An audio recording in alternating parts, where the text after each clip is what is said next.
Berbicara mengenai neraka di dalam dunia Bleach, kita tahu neraka ini merupakan sebuah tempat dikirimkannya orang-orang yang penuh akan dosa. Selama mengikuti serial anime maupun mangganya, kita sama sekali belum pernah diperlihatkan secara jelas tentang seperti apa bentuk dan kehidupan neraka sebenarnya. Di sana kita hanya diperlihatkan bentuk dari gerbang neraka saja. Mungkin kita dulu sempat ditunjukkan dengan gambaran neraka yang ada dalam sebuah movie berjudul Hellverse. Tapi kita tahu sendiri kalau movie tersebut tidaklah termasuk dalam cerita canon, yang mana itu berarti neraka yang ditampilkan dalam movie tersebut bukanlah benar-benar neraka yang ada dalam dunia Bleach. Mungkin saja beda atau malah ada banyak misteri lainnya yang belum ditunjukkan di sana. Dan kini setelah menunggu lama, akhirnya kita pun diperlihatkan dengan beberapa hal terkait neraka yang diperlihatkan dalam special chapter kemarin. Yang tentunya hal tersebut bisa menunjukkan pada kita semua tentang seperti apa bentuk dan kehidupan di sana. Well, tanpa perlu berlama-lama, mari kita bahas bersama-sama.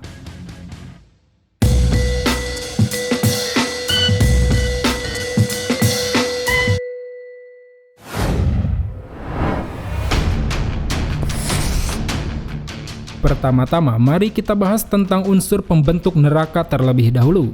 Pada special chapter ini, kita diperlihatkan dengan munculnya sebuah gumpalan hitam dari neraka yang bernama Jigoku no Rinki.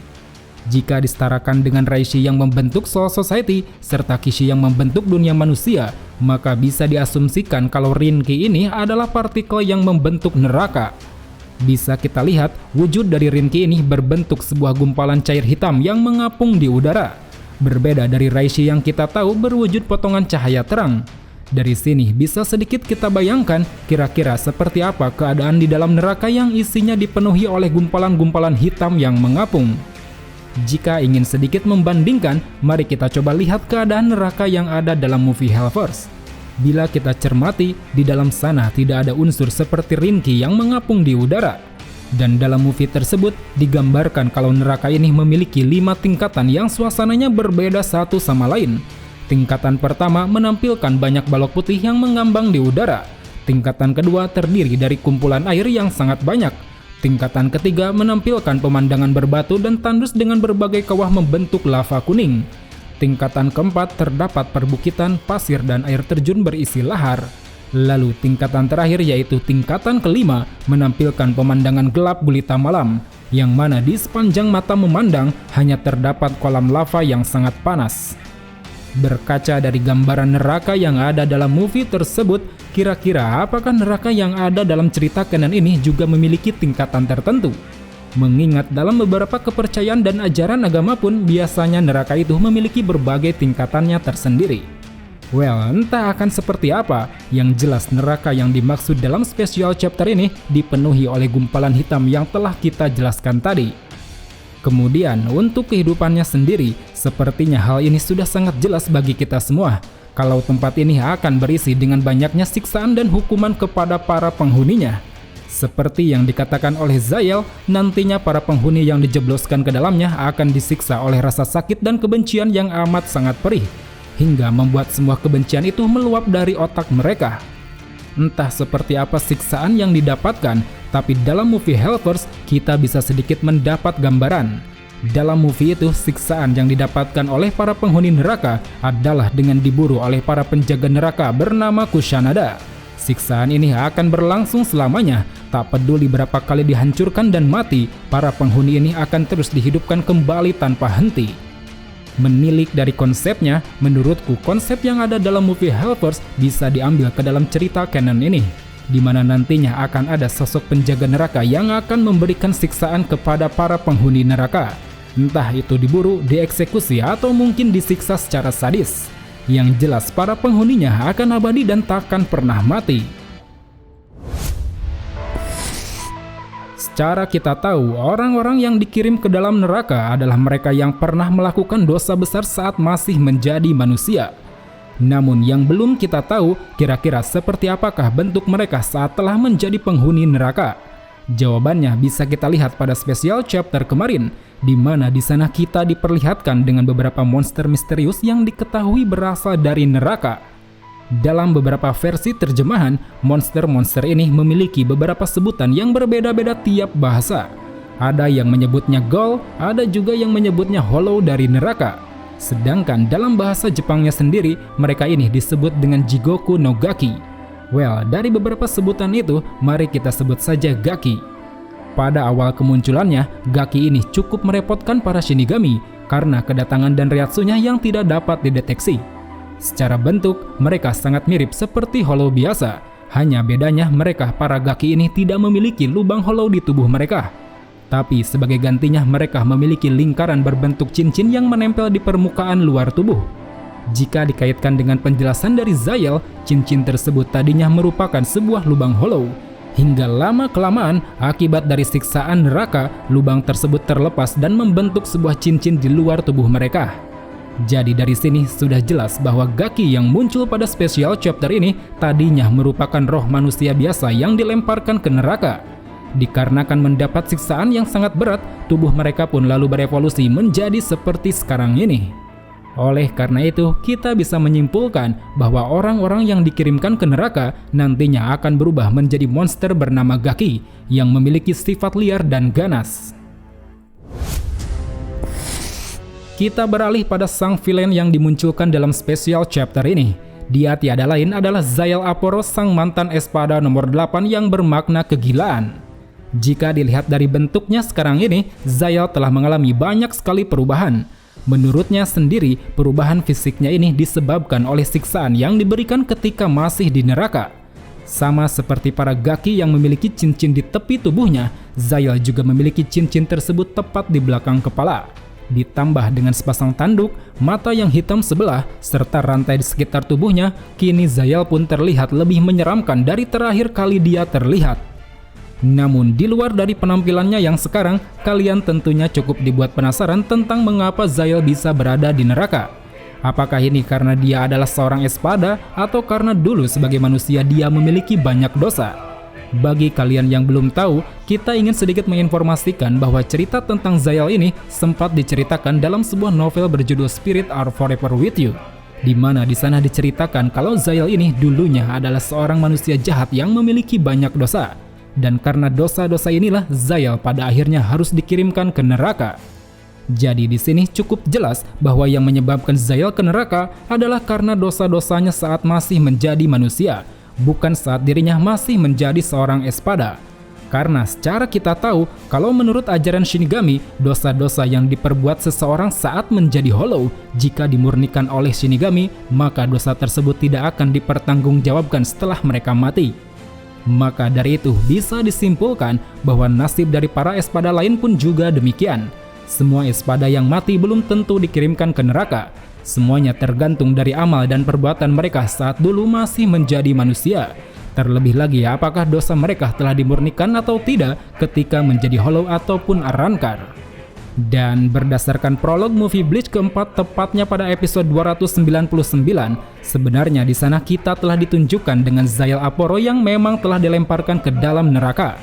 Dalam spesial episode tersebut, kita diperlihatkan bahwa yang telah masuk ke dalam neraka bukan hanya Zayel saja, melainkan ada juga Espada lain yaitu Aroniro Arururi. Di sana mereka berdua sempat kebingungan dengan dunia yang saat ini mereka tempati. Sampai pada akhirnya mereka berdua terlibat dalam sebuah pertarungan melawan para penghuni neraka. Dan dalam pertarungan itu, dengan mudahnya Zayel dan Aroniro berhasil dikalahkan. Melihat kejadian itu, sekilas kita pun menyadari bahwa kekuatan dari para penghuni neraka ini tidaklah main-main. Mereka sangat kuat sampai-sampai Zayel dan Aroniro pun tidak berdaya. Tanpa kita sadari, selama mengikuti cerita Bleach, kita telah sering melihat kemunculan dari makhluk spiritual satu ini. Namun keberadaannya seringkali kita anggap hanya sebagai hiasan dan bahkan tak pernah kita pedulikan. Hingga dalam special chapter kemarin, kita pun dibuat penasaran dengan sebuah pertanyaan dari Zayel yang menyinggung perihal makhluk bernama kupu-kupu neraka ini. Saat itu dia menanyakan mengapa kupu-kupu yang ditugaskan membimbing Shinigami diberi nama kupu-kupu neraka. Pertanyaan dari Zayel tersebut tentunya mengundang berbagai asumsi dari kita semua, khususnya tentang keterikatan yang lebih jelas antara makhluk satu ini dengan neraka. Apakah kupu-kupu ini adalah hewan dari neraka, atau dia berperan sebagai kunci pembuka gerbang, ataukah jangan-jangan mungkin saja kupu-kupu ini adalah neraka itu sendiri? Well, untuk mengetahui jawabannya, mari kita coba uraikan satu persatu. Menurut yang pernah dijelaskan dalam serial animenya, kupu-kupu neraka ini merupakan seekor kupu-kupu hitam yang digunakan Shinigami untuk melayani berbagai tujuan, seperti memandu Shinigami melalui Senkaimon ketika bepergian antara Soul Society dan dunia manusia. Hal ini bertujuan agar selama perjalanan, para Shinigami bisa selamat dari ketidaknyamanan saat melewati Dangai. Selain untuk hal tersebut, kupu-kupu ini juga sering digunakan sebagai pembawa pesan dan perintah penting di kalangan Shinigami. Sejauh ini, itulah dua fungsi yang baru diketahui dari kupu-kupu neraka, yaitu sebagai alat perjalanan dan alat komunikasi. Nah, kira-kira selain dari dua fungsi tersebut, apakah ada fungsi lain yang sampai saat ini belum terungkap? Mengingat namanya sendiri adalah kupu-kupu neraka, maka seharusnya dari beberapa fungsinya itu ada salah satu yang berhubungan erat dengan neraka. Tapi dari dua fungsi yang tadi telah kita jelaskan, kita lihat keduanya sama sekali tidak ada keterkaitan. Jika boleh berasumsi, menurutku kupu-kupu neraka ini berfungsi sebagai pembawa gerbang neraka. Hal ini mengacu pada ucapan Zael yang ada di akhir chapter kemarin. Saat itu dia menyebutkan bahwa neraka itu sangat dekat dengan para Shinigami. Hanya saja para Shinigami tidak menyadarinya sama sekali. Bila kita cermati, ketika ucapan ini disebutkan, pada saat yang bersamaan kita diperlihatkan dengan beberapa gambar dari kupu-kupu neraka, yang mana hal ini seakan menunjukkan bahwa neraka yang dimaksud Zael adalah kupu-kupu neraka itu sendiri, yang selama ini berada di dekat dengan para Shinigami. Kemudian hal lain yang cukup membuatku penasaran tentang makhluk spiritual satu ini adalah tentang dari mana kupu-kupu ini berasal. Karena selama ini belum ada pernyataan secara jelas tentang dari mana asal-muasalnya. Informasi yang sudah ada sejauh ini hanya memperlihatkan kalau hewan ini dipelihara oleh pihak Shinigami di dalam Seiretei. Dan biasanya yang merawatnya itu adalah para Shinigami baru yang masih belum berpengalaman. Dari informasi tersebut, belum jelas apakah hewan ini memang diciptakan dan diternakan di sana, ataukah hanya dirawat untuk dimanfaatkan sebagai alat saja. Mengacu kembali pada namanya, kalau menurutku sendiri, alasan mengapa dinamakan kupu-kupu neraka adalah karena kupu-kupu ini memang berasal dan tercipta dari neraka. Meski belum ada bukti yang cukup kuat, tapi rasanya aneh saja jika hewan ini dinamai dengan nama yang bukan tempat asalnya. Sebenarnya, masalah besar yang paling disorot dalam special chapter kemarin adalah tentang adanya ketidakseimbangan yang terjadi antara ketiga dunia dengan gerbang neraka. Diceritakan bahwa penyebab dari ketidakseimbangan ini adalah karena reatsu yang dipancarkan di dalam neraka lebih banyak dari yang dipancarkan oleh ketiga dunia utama. Jika kita coba bandingkan saat ini, di sisi dunia manusia Soul Society dan Hoikom Mundo, terdapat reatsu besar seperti Ichigo dan kawan-kawan, Urahara dan Yoruichi, para kapten dan wakil kapten Gotei 13, serta para Arrancar, Fullbringer dan para Quincy yang masih hidup. Sementara di sisi neraka sendiri, jika berpegang pada tahyo tentang ritual pemakaman roh, maka bisa dipastikan bahwa di dalamnya terdapat reatsu besar dari para kapten dan letnan Gotei 13 terdahulu. Seperti para kapten Gotei generasi pertama yang dikenal sangat bengis dan kejam, yang diantaranya yaitu Yamamoto dan Unohana. Lalu ada jajaran para penyandang gelar Kenpachi dari 1 sampai 10. Ada juga beberapa kapten dan letnan lain seperti Ukitake, Ginichimaru, Kaname-tosen dan juga Kaien Shiba. Di samping itu, dari kalangan Arrancar ataupun Espada, pastinya ada Zael Aporo dan Aroniro, diikuti oleh Espada lain yang mungkin juga ada di sana, semisal Coyote Stark, Baragan, Noitra Gilga, Ulquiorra dan para Arrancar lain yang telah dikalahkan oleh Shinigami. Belum lagi para kriminal dari berbagai ras, baik itu Fullbringer maupun Quincy yang telah dilemparkan ke dalam neraka. Menurutku, jika dilihat dari proses keluar masuknya roh, sepertinya penduduk neraka memang memiliki jumlah lebih banyak daripada ketiga dunia utama. Mengingat orang yang masuk ke neraka tidak bisa lagi keluar dari sana, maka tentu saja jumlahnya akan selalu meningkat dan tidak akan pernah menurun. Sementara di dunia manusia, Soul Society ataupun Hoikom Mundo, jumlahnya akan berpotensi mengalami penurunan. Hal ini bisa terjadi ketika sebuah roh dilemparkan ke neraka, yang mana secara tidak langsung membuat roh tersebut keluar dari siklus ketiga dunia. Oleh karena itu, dengan asumsi tersebut, maka tidak heran jika saat ini reatsu yang ada di dalam neraka lebih besar daripada ketiga dunia utama. Ditambah lagi hilangnya Reiatsu Yuhava dan Aizen yang selama ini mampu menahan gerbang neraka, membuat gerbang neraka pun kini mulai terbuka dari dalam. Itulah ulasan yang bisa kupaparkan sejauh ini perihal special chapter Bleach bertajuk Null Bridge from Hell. Untuk saat ini, berdasarkan dari apa yang telah dibahas tadi, bisa kita simpulkan bahwa bentuk dan kehidupan neraka nantinya tidak akan jauh berbeda dengan apa yang ada dalam movie Hellverse. Kemungkinan besar memiliki tingkatan adanya penyiksaan serta terdapat sosok penjaga yang bertugas memberikan siksaan. Lalu untuk para penghuninya, mereka akan hidup abadi dan memiliki wujud yang lebih mengerikan dari saat mereka masih hidup. Selain dari kalangan manusia, neraka ini juga akan diisi oleh kalangan Hollow dan Arrancar, seperti Zayel, Aroniro, dan mungkin beberapa Arrancar lainnya. Dan ada satu kalangan lagi yang disinyalir juga bisa menjadi penghuni neraka. Dia adalah Shinigami yang kekuatan Rei-nya berada di tingkat 3 ke atas. Well teman-teman, begitulah kira-kira gambaran tentang seperti apa neraka itu. Jika sang mangaka Tite Kubo melanjutkan cerita ini, pastinya ini akan menjadi suatu hal yang sangat menarik.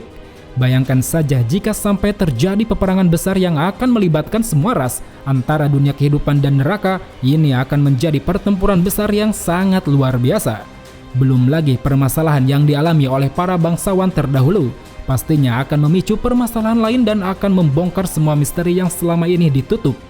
Jangan lupakan juga anak dari Ichigo, yaitu Kurosaki Kazui, tampaknya akan menjadi kunci dari segala permasalahan yang akan terjadi ke depannya. Ya, di sini memang kita hanya bisa berharap dan menunggu. So, pantengin terus channel ini, sampai jumpa di video selanjutnya. Salam Bleach Lover.